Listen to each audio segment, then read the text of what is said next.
On Mile High Mornings, school districts in our area are facing staffing shortages, and now they're being forced to make cuts. After recent shootings at grocery stores like the one in Boulder earlier this year, employees are asking for more protection. And in today's Science Minute, we're celebrating the start of spooky season by using candy to look into the science behind color. That's ahead right now on Mile High Mornings. I just want to know if we can eat those after. Well, you have to ask Steve, I guess. Yeah. Good morning, everyone. Happy October. Ooh. It's October 1st, right? Yeah. Gary, Natasha, Lauren, and Chris with you on this Friday morning. Yes, and Lauren, are we getting October-like temperatures this weekend? Today we'll get October-like temperatures. The rest of the forecast is trending a little warmer, so I'm going to give you guys that spoiler alert. Well, today and tomorrow, technically, but we will be in the low 70s tomorrow. I don't know if I associate low 70s with October, but right now we're at 43 degrees. Winds coming in from the south-southeast at 5 miles per hour. We'll see very light variable winds throughout the day, so that won't really be an issue. We will continue to watch for those showers to the south and to the west. Denver staying dry again, but some in and out cloud cover, so we'll see a mix of sun and clouds this afternoon. And we're going to continue to just watch for those showers pushing in from the south right now. But highs near 68 degrees today. Overnight we cool down into the upper 40s, and then I have lots of 70s just ahead in my 7-day forecast. Hey, October off to a good start traffic-wise, looking pretty smooth out there on the roads. This is I-25, just to the south of the I-70 merger, and as you can tell, things running pretty smoothly at this point and across the metro area. Not seeing any significant issues at this point. We did have some earlier construction here in and around I-70 and Central Park Boulevard. That is no longer in place. Things, again, all lanes are open out that way. Close look in at 225, where we had some issues this time yesterday. Again, things running smoothly. It'll take you about 10 minutes to get from I-70 down to I-25. Well, this morning, Jefferson County Schools having to make some tough choices. Some other districts, too, because they don't have enough staff members. Yeah, 9 News reporter Eddie Randall is looking into this for us. Eddie, this is also going to affect Jeffco's option schools. That's right. Good morning, Natasha and Gary. It's an unfortunate situation because it impacts so many people. We're talking staff members, the schools, the parents of students, and most importantly, it's going to really impact those kids. Let's talk about this. A letter went out to parents midweek. It said starting on Monday, October 4th, bus routes for all options schools will be suspended.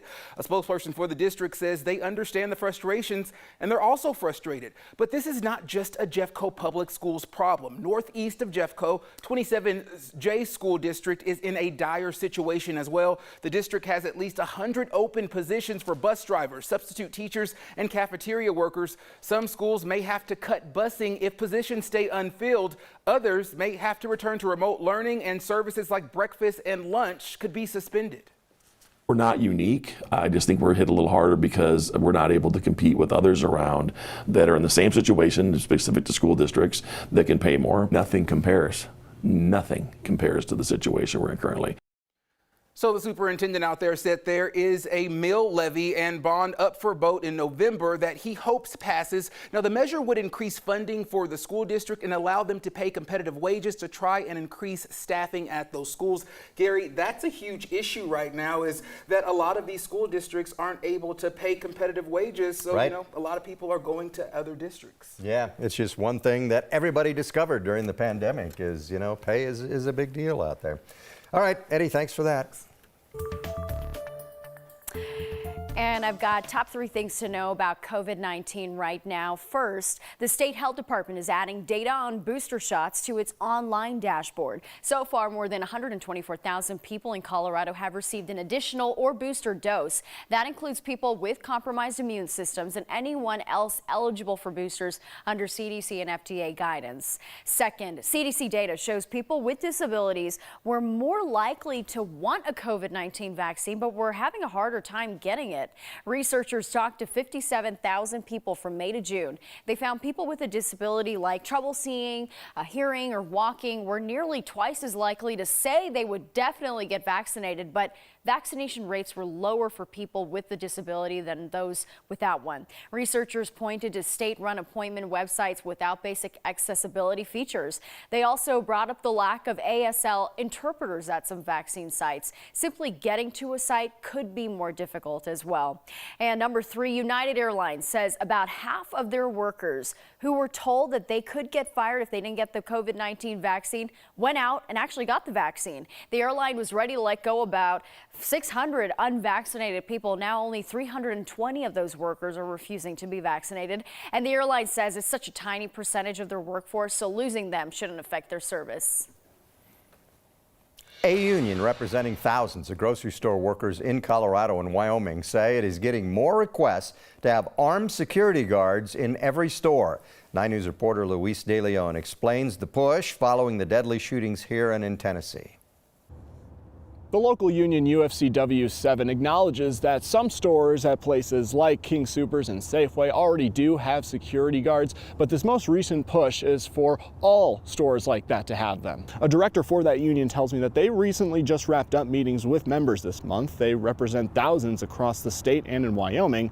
He says one of the biggest concerns he heard was having to do with security. The pandemic is another proponent of this. One example uses confrontations with customers who would not wear masks.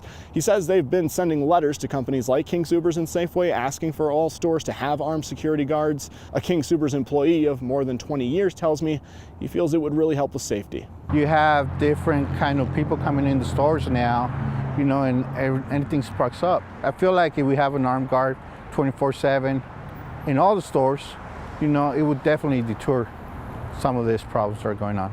Now, we reached out to several grocery store chains about this. A King Soopers spokesperson told me in a statement in part that they continually invest in training programs for things like safety measures. And aside from that, employees for more than 5 years now have been participating in a separate safety training program. In Denver, Luis De Leon, 9 News. Well, before you head out the door, you want to make sure you're prepared for slightly warmer temperatures, but still pretty cool in the upper 60s. And to the south and west, we are going to continue to watch for those showers. We're seeing showers push in through Trinidad now. Then if you're in the high country, we could have some spotty flurries through the rest of the afternoon.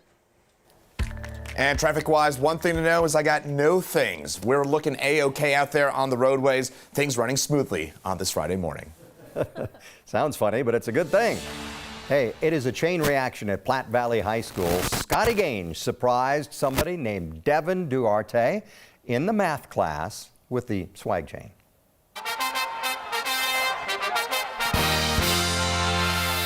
Hey class, Devin, you can stop right here. My name's Scotty Gaines. I'm with 9 News, and we're here to give Devin Lauer Duarte this as the Colorado High School Athlete of the Week. Yes, sir.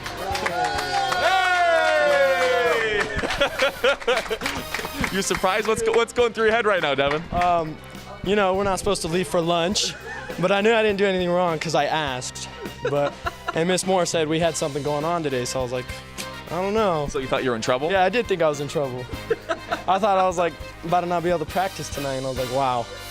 What are you learning in class today?